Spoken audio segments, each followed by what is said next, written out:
Thinks Out Loud, your source for all the digital expertise your business needs. Well, hello again, everyone, and welcome back to Thinks Out Loud, your source for all the digital expertise your business needs. My name is Tim Peter. This is episode 412 of The Big Show, and thank you so much for joining us. I think we've got a really cool show for you today. So, in the late 1990s, Microsoft Windows ran on more than 90% of the world's personal computers. That's according to Wikipedia. And by 2003, Microsoft's Internet Explorer web browser owned 95% of the market for web browsers. To people like me, to people at the time, Microsoft was the Borg. Right? Resistance was futile. They were everywhere.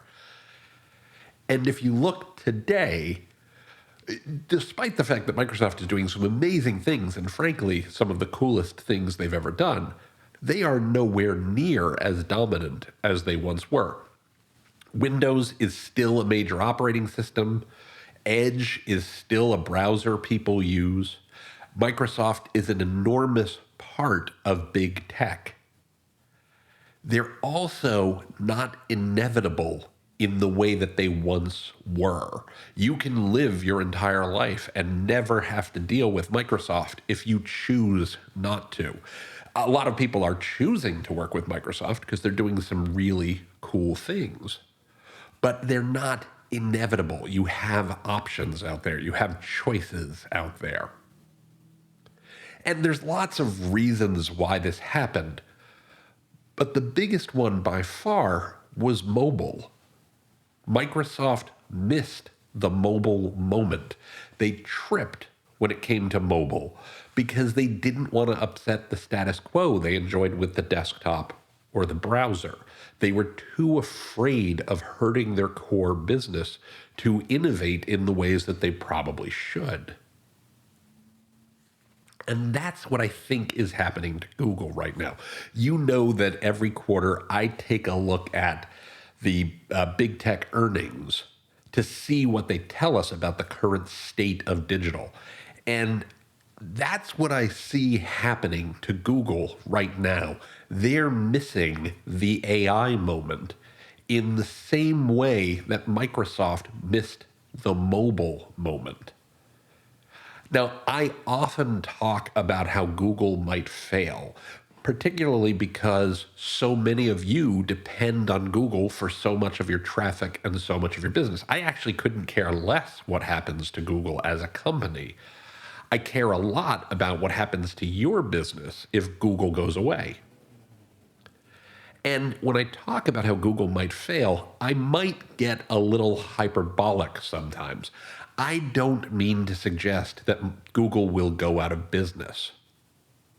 What I do mean is, like Microsoft in the late aughts and early 2010s, Google could lose their cultural and technical dominance. And that's a huge issue for you if they lose mind share and market share. But to put this in terms that matter to Google, they made $86 billion in revenue last quarter, almost $300 billion in revenue last year. And 76% of their revenues come from advertising, most of that from search. Ruth Porat, the company's chief financial officer, said search remained the largest contributor to revenue growth. And as new tools come around, new AI tools come around, we may see, and I would argue we are starting to see, people shift from using Google quite as much as they used to. Satya Nadella, Microsoft's CEO, said that they saw both Edge and Search, Bing, gain market share in the last quarter. Now, it might only be a point or something, but a point when you're talking about a $300 billion business is a lot of money, right? If Google search were to lose 20% of their dominant share, as Microsoft Windows has done, That's $46 billion in lost revenue. I'm not even suggesting that they'll lose 90 points of market share, as Microsoft's browsers have, just 20% of search. That would be a crushing blow for Google. $46 billion is more than Facebook has ever made in a single quarter. And theoretically, Google could lose that. That doesn't mean they go away. They could still have immense market share.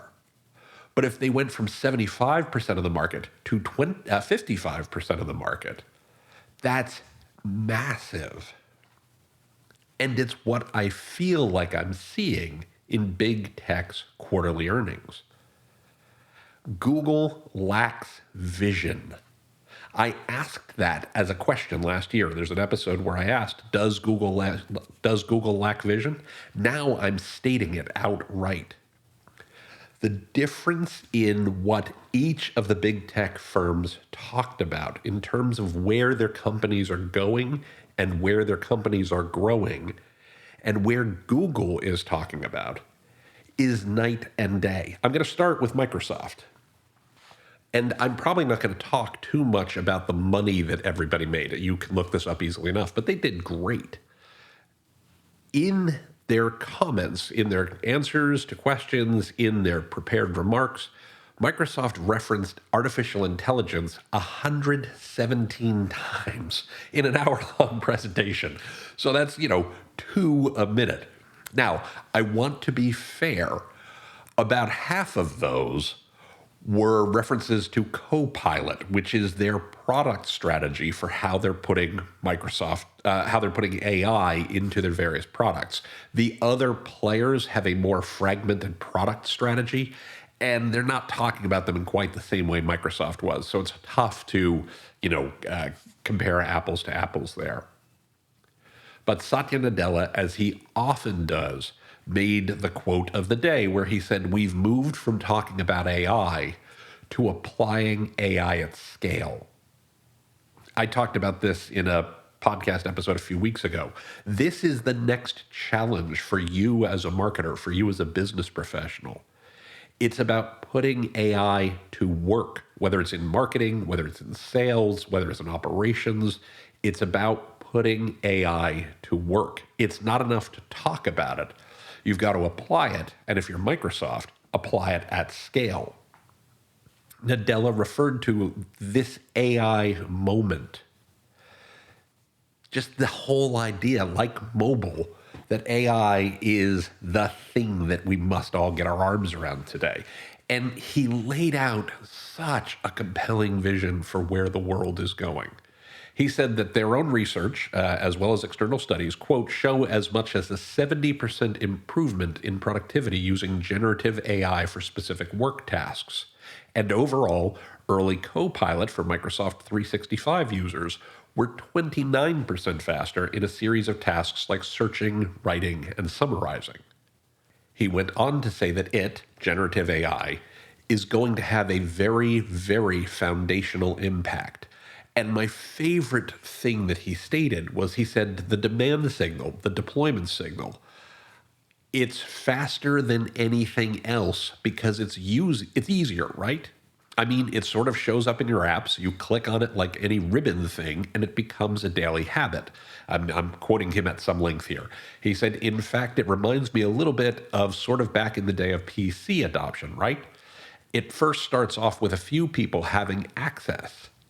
PCs became standard issue at some point after PCs being adopted by early adopters. I think that's the cycle that at least we expect. This is a key point I'm saying. AI is becoming already a thing, just a thing. It becomes invisible as all technology becomes invisible. It just becomes something we use. Now, when I say technology becomes invisible, a light switch is technology. You probably never even think about it. Air conditioning is technology. You probably never think about that. Your phone is technology, but often you don't even think about that. It's just a thing you pull out of your pocket and use. And AI is beginning to show that same behavior pattern. This is what I mean when I talk about having vision. Again, Nadella laid out this really clear use case of summarizing documents, of drafting emails or documents, of chat and the way that you can chat with your documents. This is an amazing statement. He said, the database of your documents and communications, now queryable by natural language in a powerful way. I can go and say, what are all the things Amy said I should be watching out for next quarter? And it will come out in great detail.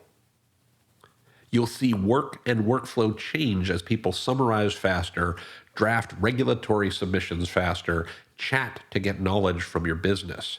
It's going to be standard issue like a PC. I mean, that's amazing in terms of being clear about where we're going with this. He had a funny line. He said, if you take away spell check from Word, I'll be unemployable.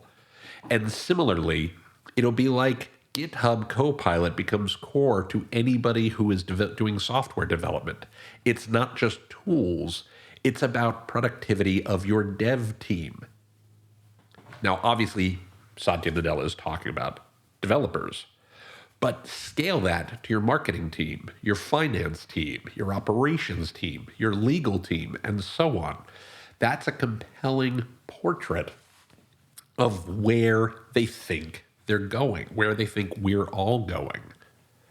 And they weren't the only ones. Mark Zuckerberg on Facebook's earnings call also laid out an incredibly compelling vision. And when you think about it, Facebook has had some ups and downs over the last couple of years, but they had an amazing quarter. They're doing tremendous work. One of the things that Mark Zuckerberg said among his 74 references to AI or artificial intelligence was a major goal will be building the most popular and advanced AI products and services. If we succeed, everyone who uses our services will have a world-class AI assistant to help get things done. Every creator will have an AI that their community can engage with. Every business will have an AI that their customers can interact with to buy goods and get support. And every developer will have a state-of-the-art open source model to build with. He talked about how they'd been working on general intelligence, artificial general intelligence, for more than a decade. And he believes that that's going to be necessary to reach the next generation of services. I don't know that he's right. I'm not qualified to know if he's right or wrong. But he said, we're going to need our models to be able to reason, plan, code, remember, and many other cognitive abilities in order to provide the best versions of the services that we envision. Again, very clear vision of where they want to go and where they believe we're all headed. And I want to be fair. They're still talking about things like smart glasses. They're still talking about the metaverse. And they're talking about how you tie the metaverse and AI together, how they will need to be connected to work well. He said people are going to want new categories of devices that let you frictionlessly engage with AIs throughout your day without having to take out your phone and press a button and point it at what you want it to. That's compelling. I don't know that he's right, but it's compelling about how these devices might work together. And they're executing really well. I've talked many times before about ideas are one thing, but you have to be able to execute.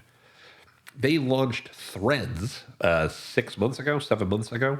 It already has more than 130 million monthly actives, which is amazing given how hurriedly introduced it was while Elon Musk started burning Twitter to the ground. It's made it to about a quarter of the size of Twitter in roughly 6 months. That's remarkable. That's clear execution, clear focus on execution in a way that's working really well for them. And it's clear that they have a vision of where they want to go. Now, some of this might be because their growth is slowing in other areas. it's tough for them to get much bigger. Microsoft, Mark Zuckerberg said at least 3.1 billion people use at least one of our apps each day. That's basically 2 out of every 5 people you encounter in a day. They're using one of Meta's apps, whether it's Instagram, whether it's WhatsApp, whether it's Threads, whether it's Facebook.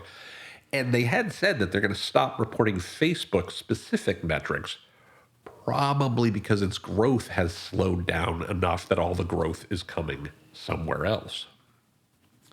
The last thing I want to say about Facebook before I move on to the next player in our game here is that they said that they're increasing their capital expenditures, their investments in infrastructure, people, and products by about $2 billion this year, up to about $37 billion this year.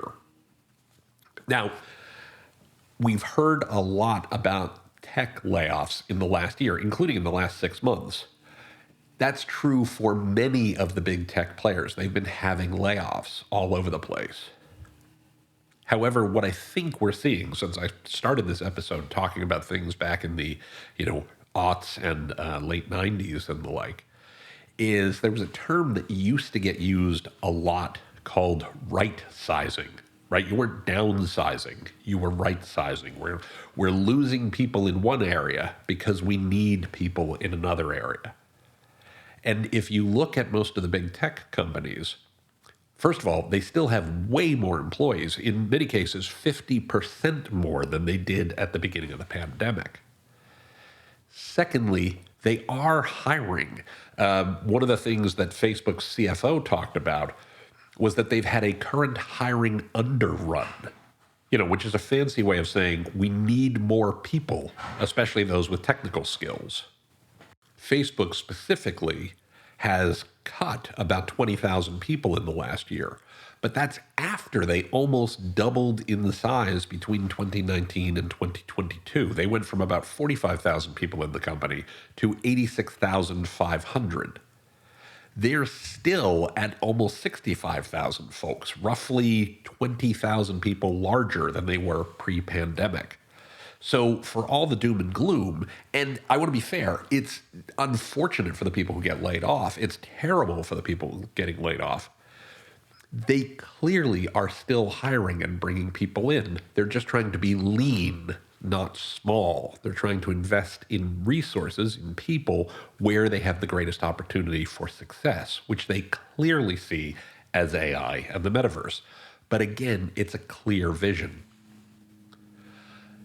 Amazon, I want to talk about them. They had 41 artificial intelligence references in their earnings call. Andy Jassy and Brian Olsavsky, their CFO, they talked about new personalized size recommendations powered by AI. They talked about Rufus, its new generative AI-powered conversational shopping experience. They talked about new generative AI ad solutions for lifestyle imagery. They talked about Q, its coding companion for developers. By the way, Andy Jassy said, if you can get 30 to 40% better productivity for your developers, it's a game changer.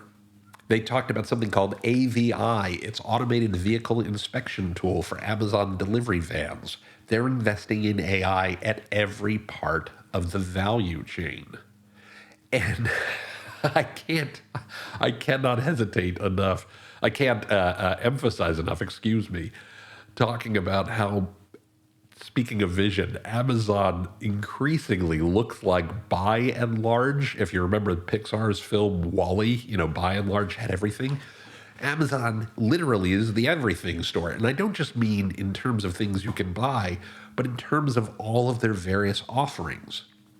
They have shopping, as we well know. They have Amazon Web Services, as we all know, so you can host, websites or apps or things like that.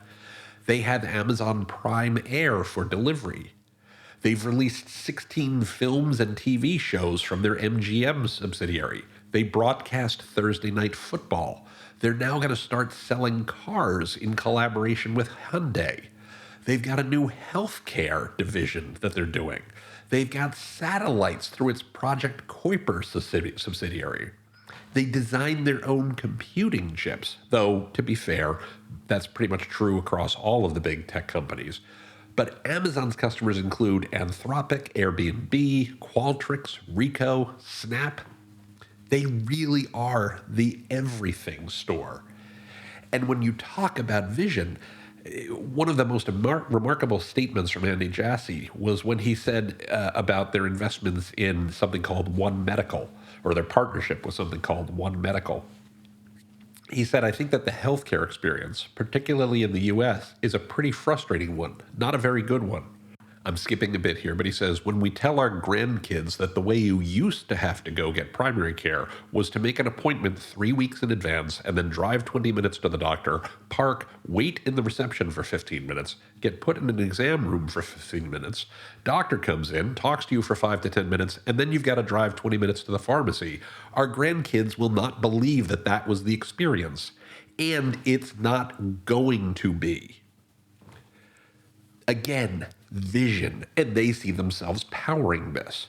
Just like Facebook, just like Microsoft, they're saying we anticipate CapEx, capital expenditures, to increase year over year, primarily driven by increased infrastructure to support growth of our AWS business, including investments in generative AI and large language models. Vision. They have a vision. Last people I want to talk about before I before I talk about Google is Apple, who I will spend very little time on, but no pun intended, not only do they have vision, they launched their Apple Vision Pro VR headset the other day. I have thoughts about this. It's going to take too long to talk about. It'll be another episode. But it's something that, Apple has over 2.2 billion active devices out there. And they've said that, this is a quote, we've always said we will never underinvest in the business. We are making all the investments that are necessary throughout our product development, software development, services deployment, and so we will continue to invest in every area of the business at the appropriate level. And Tim Cook talked about we've got some things that we are incredibly excited about that we'll be talking about later this year with regard to AI. I think there's a huge opportunity for Apple with Gen AI, and without getting into more details and getting out in front of myself, that's kind of where he tailed off. So they didn't talk about AI as much as other people, but they clearly see opportunities here. So what did we hear from Microsoft? We heard vision. What did we hear from Facebook? We heard vision. What did we hear from Amazon? We heard vision. What did we hear from Apple? We heard vision. Pun kind of intended. What did we hear from Google? We heard a lot about how much they depend on ads. They get almost, like I said, 76% of their revenues from ads, search remaining the largest individual contributor to revenue growth. They said we entered 2024 with advertising revenues of more than $100 billion higher than 2019. They talked a lot about how subscriptions like YouTube Premium and YouTube Music are driving revenues for them. That's great, but again, it's selling content. They talked about AI about 76 times, either AI or Gemini and their AI models. And when they talked about Gemini, what did they talk about? Automatically created assets, a big component of their ads platform. This is a quote. Early tests show advertisers are building higher quality search campaigns with less efforts, especially SMBs, who are 42% more likely to publish a campaign with good or excellent air strength. Philip Schindler, their chief business officer, said AI has been at the core of our advertising products for a very, very long time.